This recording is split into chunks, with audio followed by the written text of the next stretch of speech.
Picture this. You spend your entire life being treated like background noise by the people who are supposed to see you first. Then one day, you get invited to receive a national award on live television.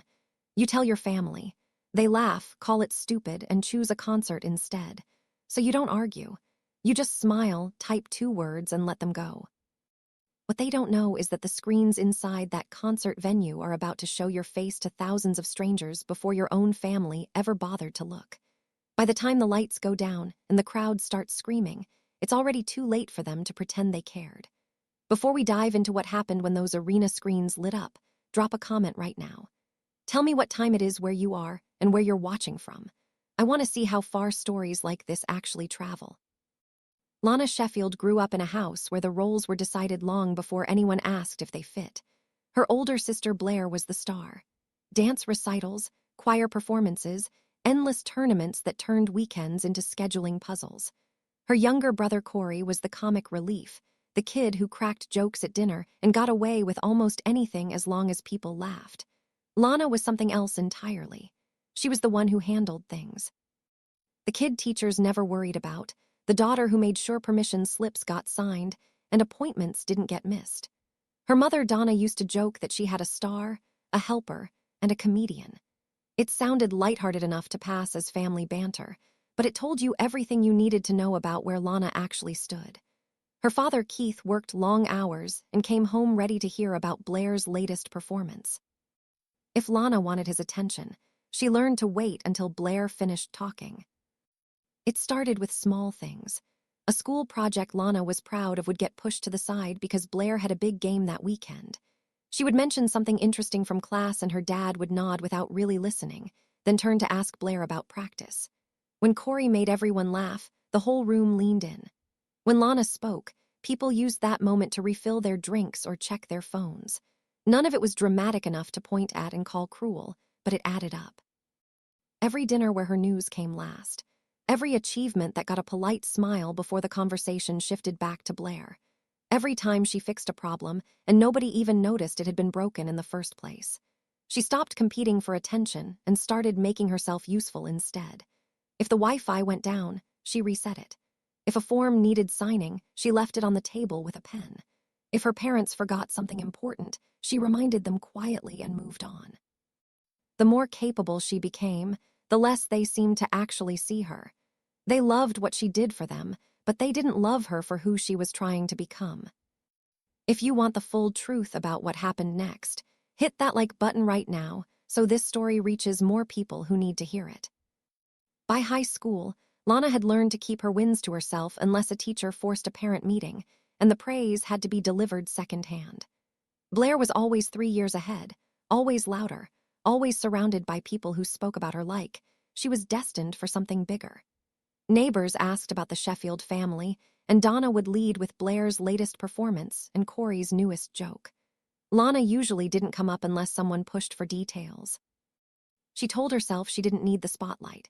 She leaned into the one thing that felt like hers, solving problems that other people didn't want to touch, problems that didn't require applause, just results. That quiet instinct led her into a field where the work mattered more than the person doing it.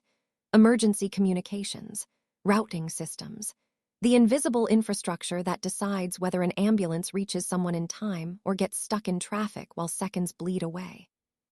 In a city like Las Vegas, where the lights never really go off and the sirens never fully stop, those seconds can mean everything. Lana joined a small team that built software for cities, tools designed to shave precious time off response windows when someone dialed for help. Her part was the routing engine, the piece of code that watched traffic patterns, hospital capacity, and call histories, then suggested where each ambulance should go next. It wasn't glamorous. Most nights she sat alone scrolling through sensor feeds and dispatch logs, hunting for the weird patterns that could slow a crew down by 2 minutes, 3 minutes, sometimes more.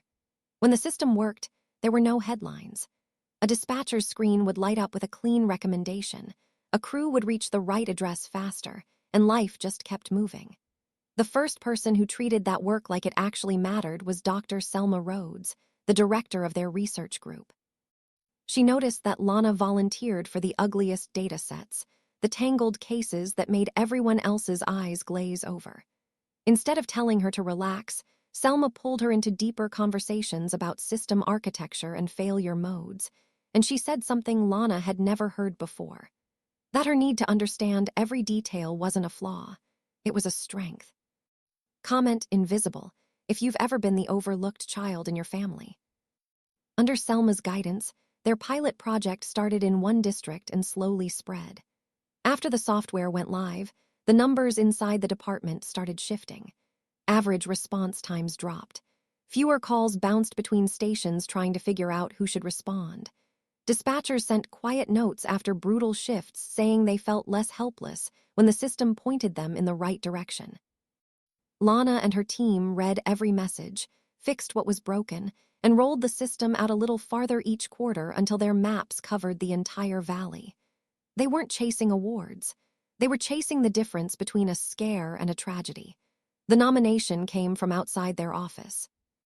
A regional coordinator pulled data from the past year, built charts showing how many people had reached emergency care faster because of the new routing engine, and submitted the whole packet to a national committee that tracked innovations in public safety. Lana didn't even know her name was in the conversation until Selma asked her to step into a conference room one afternoon and close the door behind them. Selma told her the committee wanted to speak with the person who had designed the core of the system, and every document they reviewed pointed straight to Lana. There would be interviews, she said, a long review process that Lana would mostly hear about in bits and pieces. Lana felt that old instinct kick in, the one that told her to wave it off and say it wasn't that big of a deal. Selma wouldn't let her shrink it down. She reminded Lana of the overnight shifts watching live dashboards, of the stubborn bug that took an entire weekend to trace, of the dispatcher who called their emergency line in tears because the new system had moved a crew into position just in time to save someone's life. If recognition came, Selma said, it wouldn't be about clever algorithms. It would be about refusing to walk away from a problem until it behaved. The review stretched over months. The committee sent endless questions that forced Lana to explain the work in plain language people outside her field could actually understand. They wanted anonymized timelines. They wanted to know what it meant in human terms for an ambulance to arrive 3 minutes sooner on a Friday night when the strip was packed, and every second counted. At the office, Lana kept shipping updates and handling incidents while the decision sat somewhere far above her, in rooms she would never see. When the official email finally arrived, she had to read it twice. The subject line was formal. The body of the message opened with a federal seal. It said she had been selected to receive a National Public Safety Innovation Award. The ceremony would be held in a downtown hotel ballroom. The program would be recorded and broadcast as part of a larger event honoring different kinds of public service across the country. There was a line near the bottom that made her pause. You may invite up to 4 family members or friends. She stared at that sentence until the words started to blur. For a full day, she kept the news inside the walls of her building. She forwarded the email to Selma and her manager. People stopped by her desk with stunned smiles and awkward high fives. Someone printed the invitation and taped it to the fridge in the break room. Her team lead joked about practicing their posture in case the cameras panned across their row during the broadcast. Selma squeezed her shoulder and said quietly that the award didn't change who Lana was. It just meant other people were finally being forced to see what she'd been doing all along. Type yes if you believe Blair, and the parents deserved the wake-up call that was coming. That night, Lana sat alone at her kitchen table with the information packet spread out in front of her. The section about guest invitations wouldn't stop pulling her attention. She could picture it so clearly. The empty chairs in the row reserved under her name. Her parents and Blair somewhere across town under neon lights, completely unaware of what was unfolding in a ballroom they decided wasn't worth their time. Part of her wanted to keep the whole thing to herself, the way she had treated every other achievement that didn't fit neatly into their idea of important. Another part of her, the smallest and angriest piece, wanted them to see this whether they understood it or not. She opened the family group chat, wrote out a careful message explaining that she had been invited to receive a national award, that the ceremony would be broadcast live, and that it would mean a lot if they could show up or at least tune in. Then she sent it, before she could edit it down into something easier to ignore. The typing bubble appeared almost immediately. Her sister Blair answered first. She added a laughing reaction to the text, then typed out a message calling it a stupid award and saying she already had tickets to see her favorite band that night. A moment later, Donna chimed in agreeing that the concert sounded more fun. Then Keith added the line that stayed with Lana longer than the rest. "Don't blame us if we don't go." Like her biggest professional moment was some optional errand she was trying to guilt them into attending. Lana read their replies twice. She didn't argue. She didn't try to explain what the award actually was, who would be in that room, or how many people across the country would be watching the broadcast. She just smiled to herself, typed 2 words, "all right," and put her phone face down on the table. That decision changed everything. But they wouldn't know that until it was far too late to take any of it back. The night of the ceremony came faster than she expected. By late afternoon, Lana was standing in a hotel room downtown, staring at a version of herself in the mirror she barely recognized. A stylist had pinned the last edge of a dark formal dress into place. Under the soft light, she looked like someone people might actually stop and notice for a second before moving on. Downstairs, the event was already in full motion. Security badges, check-in tables, printed programs that listed names and categories in crisp rows. Staff members and headsets guided clusters of guests through the lobby. Each person there represented a different branch of public service. Healthcare innovation, education reform, infrastructure development, emergency response. Lana's name sat in the middle section of the program, tucked between people she had only ever read about in policy briefings and news reports. She moved through the process the way they had taught her during rehearsal the day before. Meet the coordinator at the check-in desk. Hand over your phone while they confirm your details against their list. Pose for a quick photo in front of a backdrop covered in sponsor logos. Accept a badge with your name and the word honoree printed underneath it. Follow a staff member into the ballroom where cameras waited on silent tripods, lenses aimed at a low stage that ran along the far wall. Share this video right now so other families understand what neglect actually costs. The room felt surreal. Round tables filled the floor, each one marked with small name cards that gleamed under the overhead lights. A simple podium stood at the center of the stage. Above it, 3 massive screens hung like extra walls, ready to display names, footage, and the live broadcast feed the organizers kept mentioning in their instructions.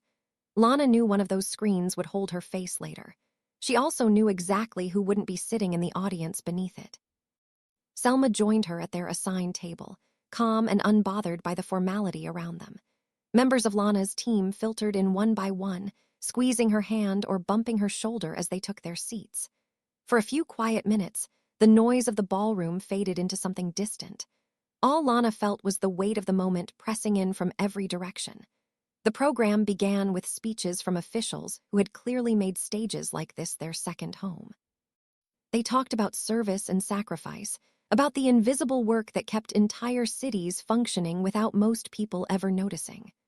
Lana listened, half present and half somewhere else, trying not to picture her parents and Blair walking through those ballroom doors at the last second.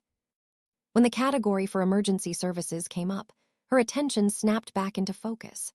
A short video played on the screens, showing dispatchers at consoles, ambulance crews weaving through packed streets, satellite images of city grids glowing in the dark. A calm narrator explained what the routing software did in broad strokes, how it watched traffic and hospital capacity in real time, how it suggested the fastest path when seconds mattered most. They mentioned Lana's name once, clean and neutral, and she felt Selma's elbow brush against hers. Then the host read from the card in his hand, describing a system that has measurably shortened ambulance response times across the Las Vegas Valley and reached patients faster during critical moments. He said her full name and asked her to come to the stage. Walking up those steps felt like moving underwater. Applause rose and blurred into a single sound that filled the room.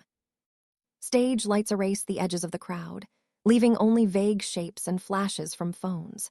She accepted a glass plaque that caught the light at strange angles and shook hands with someone whose title she recognized, but whose face didn't feel entirely real in that moment. A photographer captured the exact second she smiled without quite believing any of it was actually happening. Somewhere in the back of her mind, Another scene was playing out in parallel. She could picture her family at the concert venue on the other side of town, already settled into their seats while the opening act wrapped up. She imagined the wide concourse screens between the merchandise stands and the bathrooms, cycling through local news segments and advertisements while people lined up for overpriced drinks. And she imagined her own face appearing on those screens during the intermission break, her name printed in bold letters along the bottom of a live broadcast they hadn't bothered to ask about. After she stepped away from the podium and returned to her seat, the rest of the ceremony continued around her like a film she'd already seen.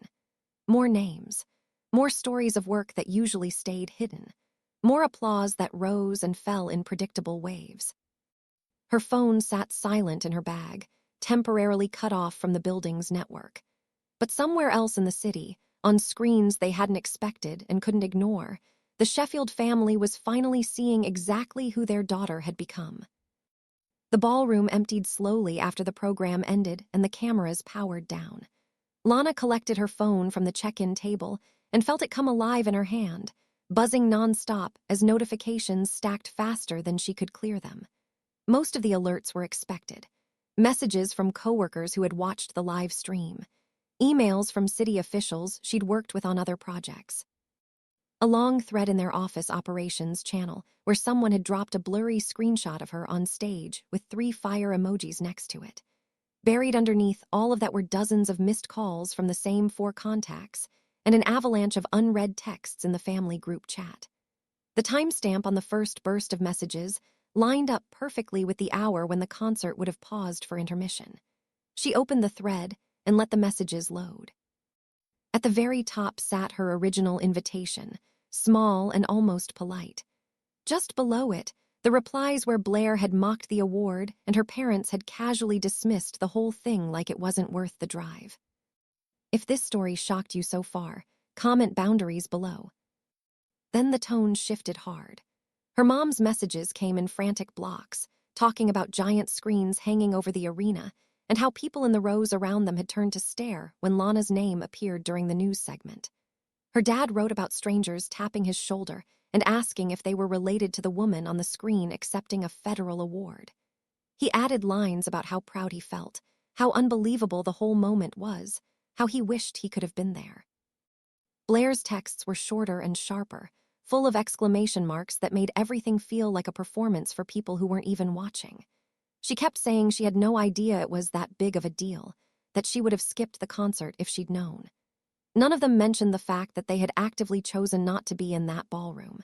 They wrote about shock and disbelief and pride, as if the only thing that mattered was how dramatic the reveal had been for them. For a long moment, Lana felt that old familiar reflex kick in. The urge to smooth everything over, to type out reassurances and explanations that would make them feel better about the choice they'd made. She could almost hear herself writing it, telling them it was fine, that she understood, that the award didn't change anything. Her thumbs hovered over the keyboard while that version of the conversation played out in her head. Instead, she locked the screen and slid the phone into her bag. Her team was still gathered near their table, caught in that strange space between celebration and the exhaustion that follows a long campaign. Selma lifted an eyebrow when she saw Lana's face and the tight grip she had on her bag. Lana shook her head once, not ready to unpack it out loud, and let herself be pulled back into the smaller tasks of the evening, finishing the group photo near the stage, thanking the organizers who had spent months coordinating everything. Figuring out which rideshare line to stand in outside the hotel while the desert air cooled and the strip lit up in the distance. By the time she reached her apartment, the city had started to quiet. She set the glass plaque on the kitchen counter next to a stack of unopened mail, kicked off her shoes, and finally opened her phone again. The unread count had multiplied. Alongside the family thread were messages from distant relatives she barely spoke to, old classmates from high school, neighbors from the quiet subdivision where she grew up. They had all sent links to clips of the ceremony with captions about how wild it was to see her face during a night out, how they'd had no idea she was doing work like that. Back in the family chat, the tone had shifted yet again. The frantic shock of the first wave had cooled into something that felt more calculated. Donna was asking if the local news might want to interview them about what it was like to raise such a dedicated and accomplished daughter. Keith wondered out loud if the city would be interested in a feature story about the neighborhood where Lana had grown up, maybe something that tied her success back to their support. Blair sent a message saying she'd posted about it on her social media, and that people were already asking her what it was like to have a sister who worked on something so important. They weren't apologizing. They weren't acknowledging that they'd dismissed her invitation and chosen a concert over the most significant professional moment of her life. They were already trying to figure out how to insert themselves into a story they hadn't wanted to be part of until other people made it impossible to ignore. Lana read every message slowly. She could feel the old version of herself trying to surface, the one who would have rushed to include them, to make them feel like they'd been there all along even when they hadn't. But something had shifted during that walk to the stage. During the moment, she accepted the plaque under lights that made her feel seen for the first time in years.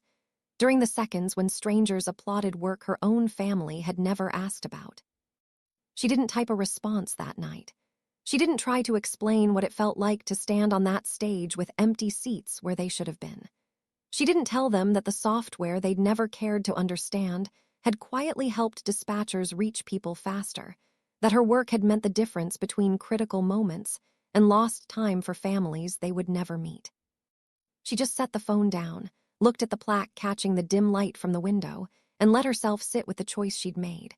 For the first time in 28 years, she wasn't rushing to make them comfortable. She was letting them sit with what they'd chosen instead. The days that followed played out in a pattern Lana recognized too well. Her family kept sending messages, each one a little more insistent than the last. Donna found articles online about the ceremony and forwarded them to the group chat with comments about how surreal it felt to see Lana's name in print. Keith suggested a family dinner to celebrate, somewhere nice where they could all talk about what came next.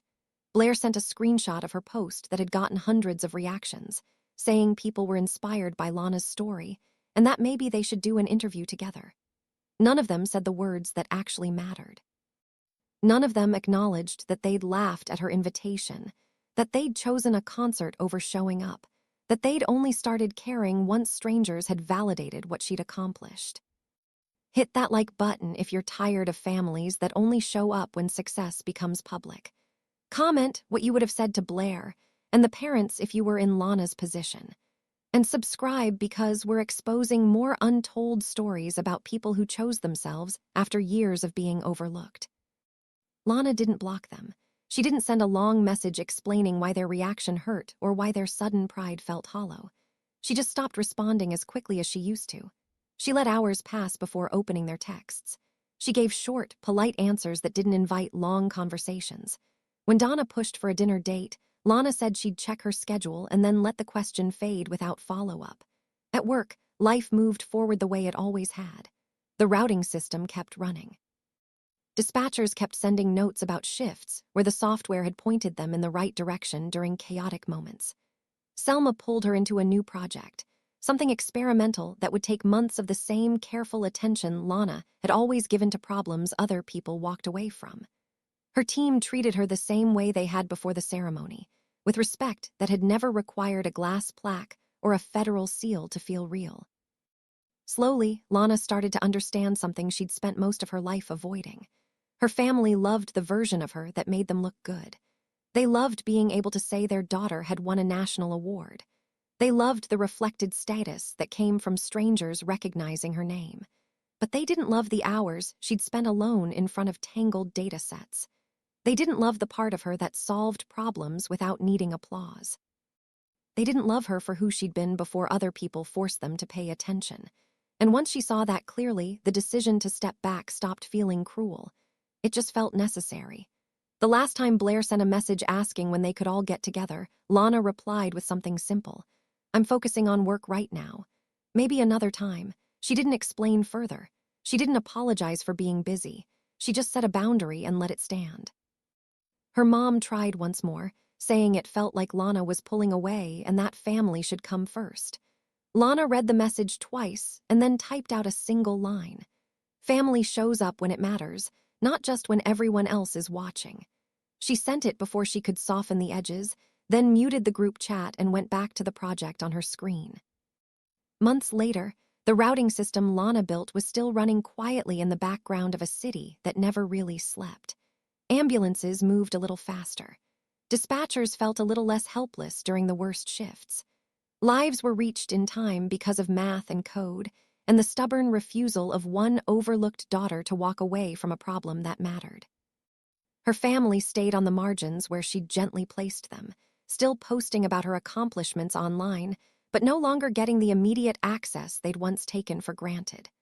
Selma became the person Lana called when something went wrong.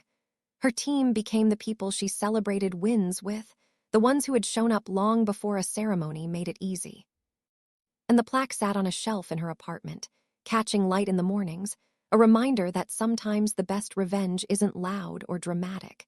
It's just finally believing you were worth showing up for all along. Sometimes it's choosing yourself after a lifetime of being chosen last. And sometimes it's letting the people who dismissed you sit in the audience they refuse to fill, watching from a distance, while you build something they'll never fully understand.